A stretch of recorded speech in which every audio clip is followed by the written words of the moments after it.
yalam baba Jing kir me ka don yêu bay ba Phi pen jaum mayangi Phi alam tang shiteng linti Wat laum mat kija Hin reing im la le Na mar jing in bang iyo Shong ha ka monuble Minta pila leit no Shaka way kari Kirmengin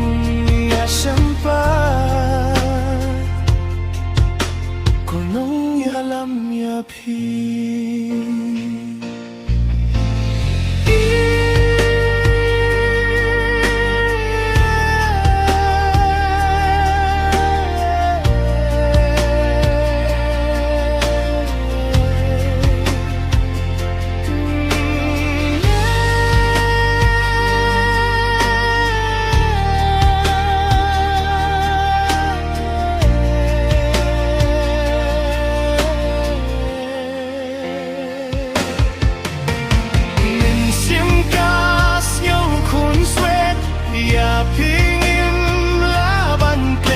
Watang si poyang ipisakri Kikam baba pipeni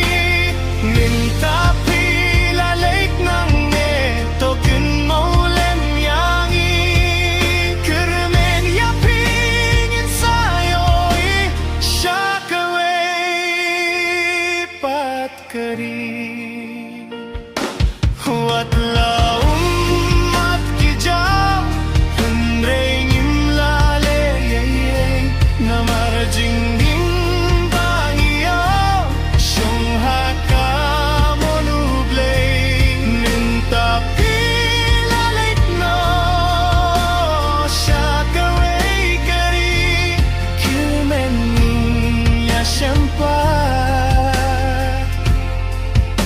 Kunong yalam ya pi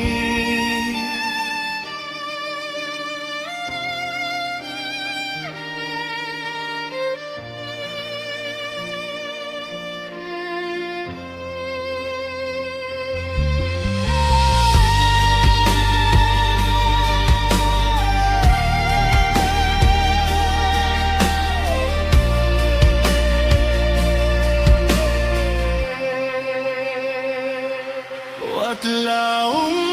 mat kija Hinreng im lalem